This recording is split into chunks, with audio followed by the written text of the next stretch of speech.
Shalom Amang Inang, selamat pagi, salam jumpa, salam sehat Amang Inang, salam semangat dalam melayani sekolah minggu di gereja kita masing-masing. Tetap semangat dan selalu memberikan pelayanan yang terbaik buat anak-anak kita. Mari kita sermon sejenak, ya, persiapan khotbah sekolah minggu untuk hari Minggu tanggal 24 April, Minggu Quasimodo Genidi. Sada Musa, Kejadian 32, ayat 24 1 20 walu. Tading maaholan si Jakob jadi Roma sada halak marsiranggut doh ibana rodi buha siang hari. Alai dung di ida dang leak tuduk sa si Jakob disoro masoitna. Jadi ngedul masoit ni si Jakobi di bahen parsirangguton na sidai. Dunginin na ibana ma padua ma au ainunga buha siang hari. Alanin na si Jakob ma dang hupalua ho nda jolo di pasu-pasu ho au. Dungi ninna bawai ma madok ibana. Isa do guarmu si Jakob do ninna. Jadi ninna bawai ma dang be si Jakob do hono guarmu si Israel nama. Ai dia lo hodo de batado jolma jala monang hodo. Itu dalam bahasa Batak akamanginang. Ya, dalam bahasa Indonesia. Lalu tinggallah Yakub seorang diri dan seorang laki-laki bergulat dengan dia sampai fajar menyingsing. Ketika orang itu melihat bahwa ia tidak dapat mengalahkannya, ia memukul sendi pangkal paha Yakub. Sehingga sendi pangkal paha itu terpelecok ketika ia bergulat dengan orang itu. Lalu kata orang itu, biarkanlah aku pergi karena fajar telah menyingsing. Sahut Yakub, aku tidak akan membiarkan engkau pergi jika engkau tidak memberkati aku. Bertanyalah orang itu kepadanya, siapakah namamu? Sahutnya, Yakub. Lalu kata orang itu, namamu tidak akan disebutkan lagi Yakub, tetapi Israel, sebab engkau telah bergumul melawan Allah dan manusia, dan engkau menang. Demikian firman Tuhan. Bapak Ibu Saudara-saudara, mungkin kita agak sulit dalam memahami teks ini, ya, terlebih dalam mengkhotbahkannya kepada anak-anak. Ya, di sini saya coba jelaskan beberapa hal yang boleh kita khotbahkan. Kamanami-nanami ini merupakan bagian dari kisah Yakub, ya, kisah Yakub dan masih tentang perseteruan Yakub dan Esau. Kita tahu Yakub dan Esau berseteru karena persoalan hak sulung yang diambil oleh Yakub dari kakaknya Esau. Dan setelah sekian lama mereka terpisah karena Yakub pergi meninggalkan keluarganya. Yakub ingin kembali. Nah, kisah ini merupakan bagian dari proses bertemunya kembali Yakub dan Esau. Di perjalanan Yakub khawatir, ya, kata kuncinya mengenang Yakub khawatir. Ya, dia merasa mana tahu kakaknya masih dendam, benci kepadanya. Dan sebelum ayat ini, Yakub menyuruh para hambanya untuk duluan berangkat. Nah, kemudian tinggallah Yakub. Dan disinilah kisah ini dimulai. Dia bergulat, ya, dengan seseorang, dan dalam pergulatannya itu seseorang itu melihat bahwa dia tidak bisa menundukkan Yakub.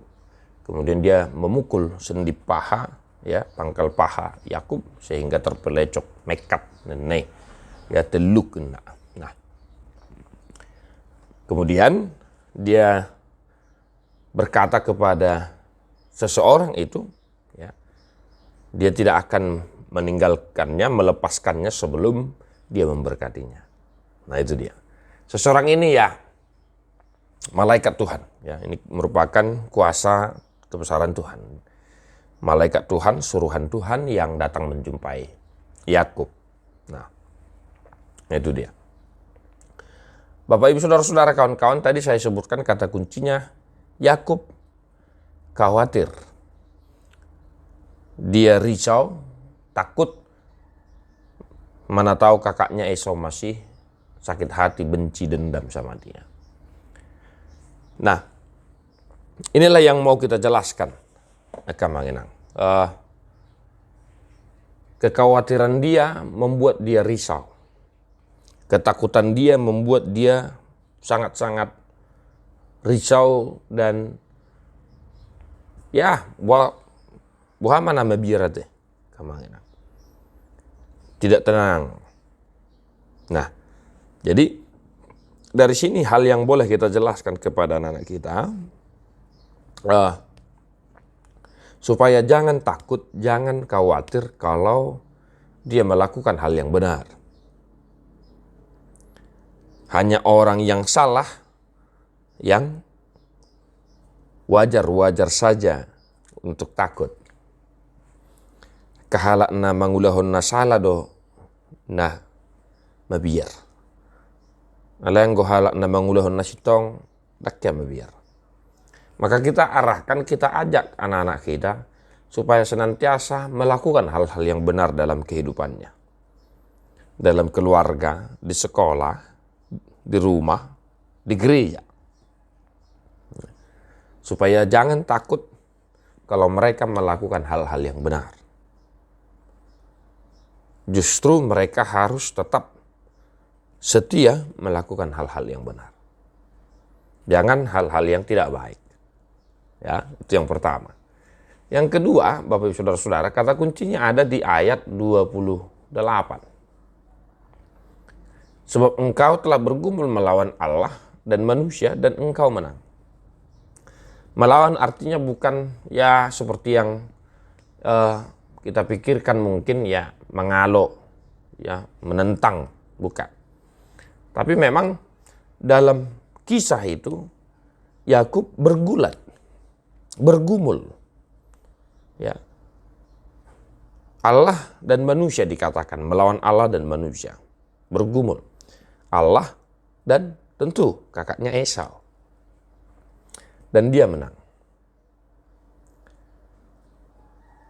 Sebelumnya, Allah telah berfirman bahwa Allah akan memberkati Yakub. Ya, Allah akan memberkati Yakub.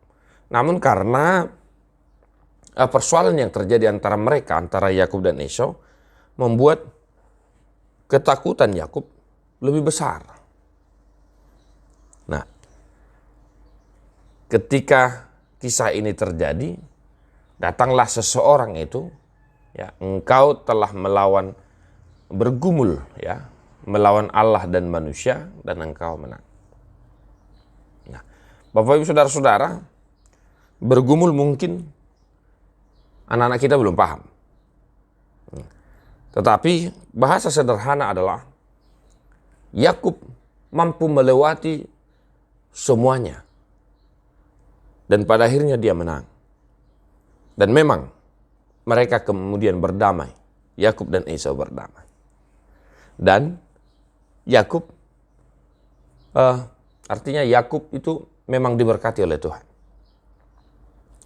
Dia menang, memenangkan kekhawatirannya, dan dia memang menjadi orang yang menang karena Allah telah menyatakan bahwa ia akan diberkati.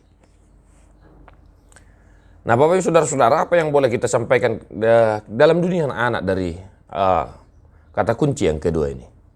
Nah, mari kita memotivasi anak-anak kita supaya tetap semangat, optimis dalam melakukan sesuatu hal. Misalnya, ya, mereka harus bergumul menyelesaikan segala tugas-tugas, segala tantangan yang diberikan oleh guru mungkin di sekolah dan lain sebagainya. Nah, optimis, semangat, ya, dan yakin dan percaya kepada Tuhan, agar mereka mampu menyelesaikan segala pekerjaan yang diberikan oleh orang tua mungkin, yang diberikan oleh guru mengenai tugas-tugas di sekolah, dan lain sebagainya. Nah, kita ajarkan agar mereka memenangkan setiap tantangan yang mereka hadapi dalam kehidupan mereka. Nah, demikian Bapak Ibu Saudara-saudara kata kunci yang boleh saya jelaskan, saya sampaikan kepada kita perihal teks ini untuk kita ajarkan kepada anak-anak. Ya. Tetap semangat Amanginang, ya. Berikan pelayanan yang terbaik, ajarkan firman Tuhan dengan baik, dan hidupilah terlebih dahulu firman Tuhan itu, agar kita semakin mampu dikuatkan untuk menjelaskannya, mengkhotbahkannya kepada anak-anak. Jangan lupa Bapak Saudara-saudara, persiapan untuk pengajaran kita, pelayanan kita, buku ende sekolah minggu, agenda sekolah minggu, Alkitab, Bibel, dan segala perangkat-perangkat pelayanan lainnya. Tetap semangat, Tuhan Yesus memberkati. God bless you. Non-stop.